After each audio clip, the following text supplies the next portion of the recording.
Ya, milenial apa kabar? Hari ini adalah episode yang ke-8 ya. Jadi saya kali ini mau mengangkat persoalan di sektor keuangan ya. Kenapa? Menjadi penting karena kita tahu sejak 98 orang melihat krisis itu terjadi setiap 10 tahun sekali. Tapi nyatanya nggak begitu. Karena ternyata setiap bisa 1 tahun, bahkan sebelum 1 tahun, ada yang 3 tahun, itu ternyata terjadi krisis kecil-kecil. Memang bisa berasal dari keuangan global, tapi juga bisa berasal dari hutang di Eropa, juga bisa karena ada cetak uang di Amerika, dan berbagai macam yang bisa menyebabkan krisis karena antar satu negara dengan negara lain itu saling ketergantungan. Tidak bisa lagi satu negara itu tidak tergantung pada yang lain ya. Dan kalau kita lihat sejak sejarah 98 sampai sekarang ke 2020 itu sudah terjadi hampir 9 krisis kecil-kecil. Nah, oleh karena itu ini menjadi penting. Kenapa? Karena setiap negara itu walaupun ada sektor real dan sektor keuangan, ternyata sektor keuangan itu biasanya yang menjadi kunci utama dibandingkan sektor real ya. Walaupun sektor keuangan itu sangat tergantung pada sektor real ya, terutama di sektor perbankan. Karena di Indonesia, sektor perbankan itu masih mendominasi 80% dari transaksi. Sedangkan sektor keuangan yang non-bank itu masih relatif rendah. Tapi ke depan diperkirakan pada tahun 2030 itu terjadi justru akan terjadi perubahan ya. Di mana bank itu mungkin hanya sekitar 55%, 45%-nya justru sektor keuangannya non-bank. Nah, sekarang yang jadi ramai adalah sejauh mana sih regulator daripada sektor keuangan ini memang mempunyai satu kesatuan. Kita sudah keluarkan yang namanya Perpu ya, Perpu dan sekarang sudah menjadi undang-undang 2 nomor tahun 2020 yaitu mengenai sektor keuangan di mana masing-masing OJK, Bank Indonesia, LPS dan Menteri Keuangan itu sudah punya porsi kewenangan masing-masing ya. Sebenarnya kalau kita melihat dengan adanya Perpu ini perbankan sudah bisa memanage perbankan sehingga tidak terjadi rush atau orang beramai-ramai ngambil uangnya di bank karena ternyata kinerja dari perbankan relatif bagus. Itu bisa kita lihat dari KAR ya. Sekarang ini di bulan Juli KAR-nya masih relatif 22%. Itu jauh di atas daripada yang ditetapkan oleh regulator. Kemudian NPL juga terjaga karena memang ada sejumlah relaksasi yang diberikan kepada debitur dan perbankan supaya mereka relatif bisa menjaga kinerja. Dan juga ada kebijakan terkait dengan yang namanya restrukturisasi. Jadi orang yang kena COVID atau perusahaan yang kena COVID, dia boleh meminta restrukturisasi asalkan memang benar-benar karena COVID ya. Dan ini juga sudah berjalan dengan baik, bahkan sudah hampir 800 triliun yang disetujui untuk mendapatkan restrukturisasi. Nah, sekarang perdebatannya adalah mulai ramai bahwa apakah pengawasan perbankan apakah akan tetap di OJK, apakah sekarang akan dikembalikan kepada Bank Indonesia, dan Dewan Moneter yang dulu ada sekarang sudah tidak ada akan diadakan lagi. Jadi kita seolah-olah pengen kembali ke masa lalu ya. Nah, kalau boleh saya lihat selama ini sebenarnya masing-masing dari regulator ini sudah menjalankan. Justru ada persoalan ketika 2008 ada yang namanya Komite Sistem Keuangan atau KSSK dan sekarang menjadi JPSK. Itu sebenarnya pada saat itu Menteri Keuangan itu yang memang menjadi ketua sehingga berhak memutuskan. Tetapi kemudian DPR ketika menjadi undang-undang itu tidak menyetujui kalau Menteri Keuangan sebagai ketua satu-satunya. Akhirnya Menteri Keuangan hanya sebagai koordinator. Akibatnya apa? Kalau hanya koordinator tidak ada yang mengambil keputusan memang menjadi susah.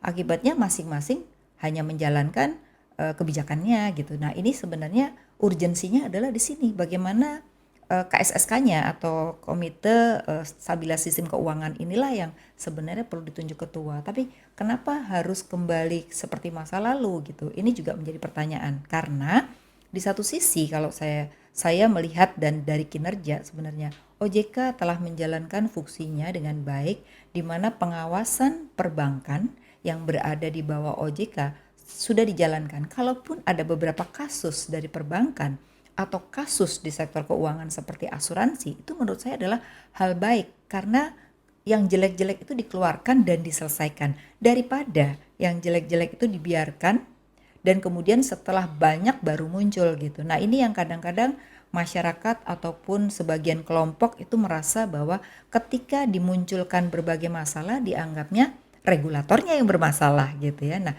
ini mungkin perlu pembelajaran bahwa kita secara era keterbukaan ya, era digital ini apapun bisa kita akses informasinya gitu. Jadi ini mungkin juga perlu mendapat wawasan bahwa OJK selama ini memang sudah menjalankan fungsinya dengan baik, bahkan sebenarnya kewenangan untuk boleh merger, akuisisi juga diberikan ya. Memang belum ada yang sampai hari ini sampai akuisisi atau merger, tetapi sebagian juga sudah ada pemecahan masalah. Misalnya pengalihan kepemilikan karena sudah tidak mampu dari saat ini kemudian ke depannya dibeli oleh bank asing ya, atau juga merger bersama-sama atas kemauan dari masing-masing bank. Jadi sebenarnya sudah menjalankan fungsinya.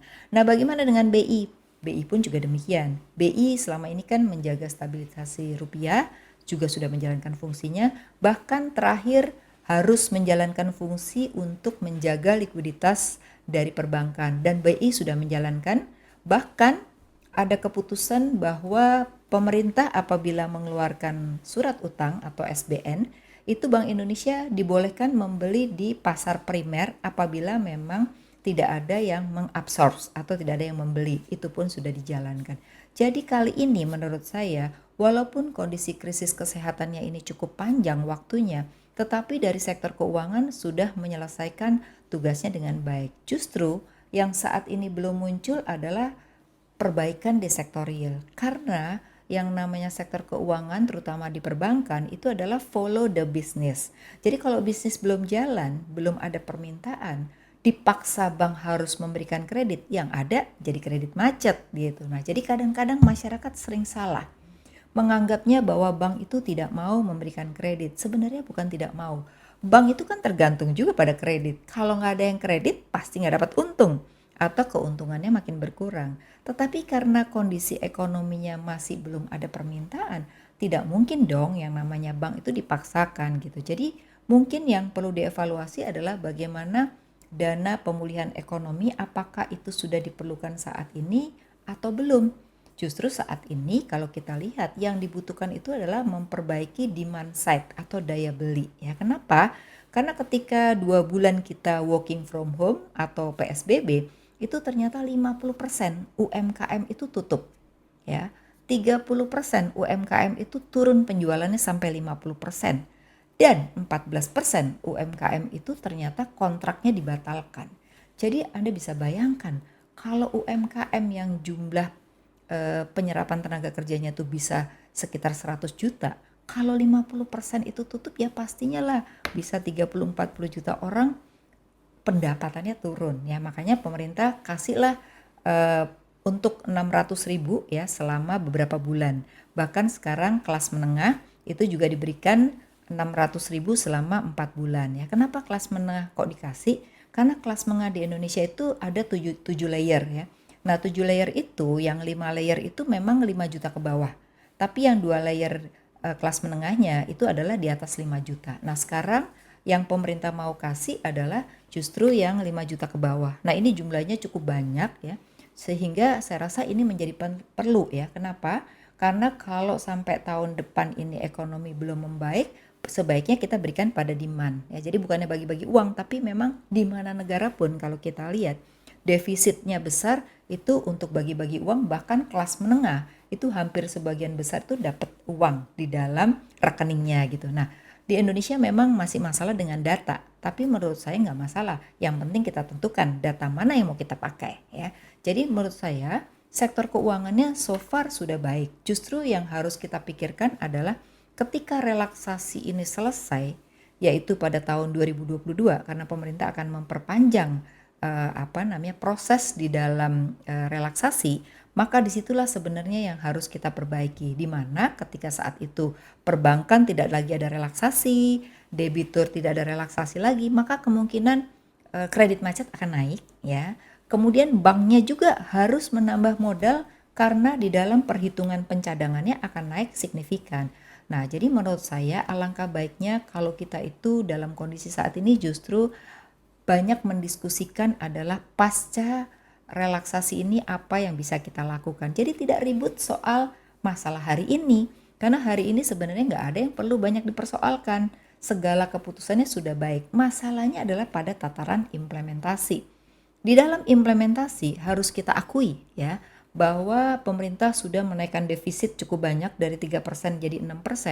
Tapi problemnya ketika sudah diberikan dana banyak nggak bisa belanja gitu. Nah, kenapa nggak bisa belanja? Karena di satu sisi kita mengalami yang namanya kondisi extraordinary, ya, kondisi yang tidak normal, tetapi dalam melakukan implementasi yang namanya birokrasinya itu normal seperti biasa, kemudian sistem prosedurnya juga normal, ya pastilah nggak bisa belanja. Jadi menurut saya yang perlu diperbaiki justru di sini. Bagaimana fokusnya untuk percepatan dalam belanja itu menjadi kunci penting. Kalau enggak kita bisa masuk resesi loh. Karena di bulan September ini ya, Agustus ini saja belanja dari pen itu baru 25%. Bisa nggak kira-kira 75% dalam waktu sebulan kita habiskan? Nggak mungkin. Jadi satu mungkin kita harus concern pada gimana kalau memang masuk resesi di triwulan 4 kita harus beresin belanjanya.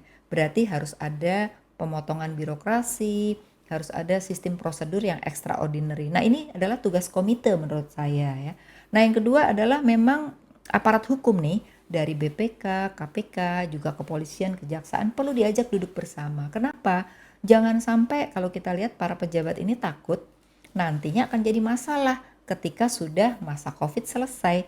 Oleh karena itu mereka harus diajak supaya implementasi dari belanja itu bagus ya. Di mana negara pun ketika kondisi tidak normal, maka kecenderungan extraordinary atau diskresi itu dilakukan. Nah, kita ini belum melakukan diskresi sama sekali khususnya di sektor real. Jadi saya menganggap bahwa sektor real ini lebih penting untuk dibereskan karena itu akan membawa multiplier effect. Tapi kalau sektor keuangan ini juga bahaya. Bahayanya apa? Kalau kita melihat akan kembali ke masa lalu, ya sekarang terjadi di Turki ya. Turki ini sekarang presidennya bisa ngatur siapa aja, termasuk bank sentralnya.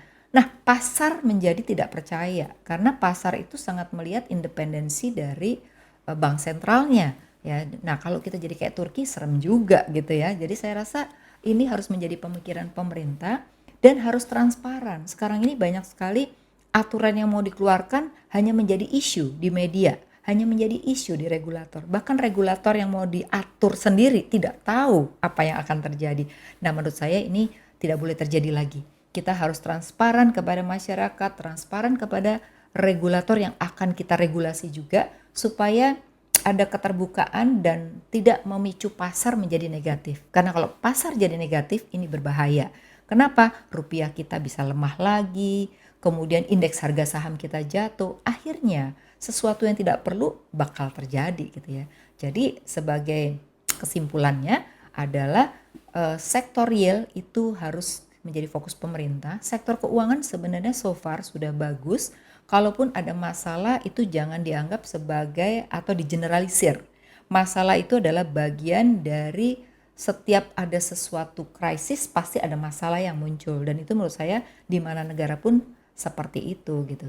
Oleh karena itu saya berharap pemerintah sekarang juga lebih transparan di dalam apa yang mau diregulasi, harus ada public hearing, harus ada transparansi agar kebijakan itu memang benar-benar sesuai dengan kebutuhan, tidak hanya sekedar kebijakan yang dimunculkan hanya untuk menutup kebijakan yang tidak jalan. Ya, jadi saya rasa milenial juga harus dong Anda itu sebagai orang yang berkontribusi untuk mengawasi regulator, Anda juga harus mengawasi pelaku-pelaku ekonomi agar ada keseimbangan. Ketika Anda tidak hanya memikirkan diri Anda sendiri, Anda hanya berpikir pekerjaan Anda sendiri, maka ini akan membahayakan situasi ekonomi karena akibat dari yang tidak diawasi itu akan semakin membuat sesuatu tanpa ada kritik ya. Jadi Anda mesti kritis ya.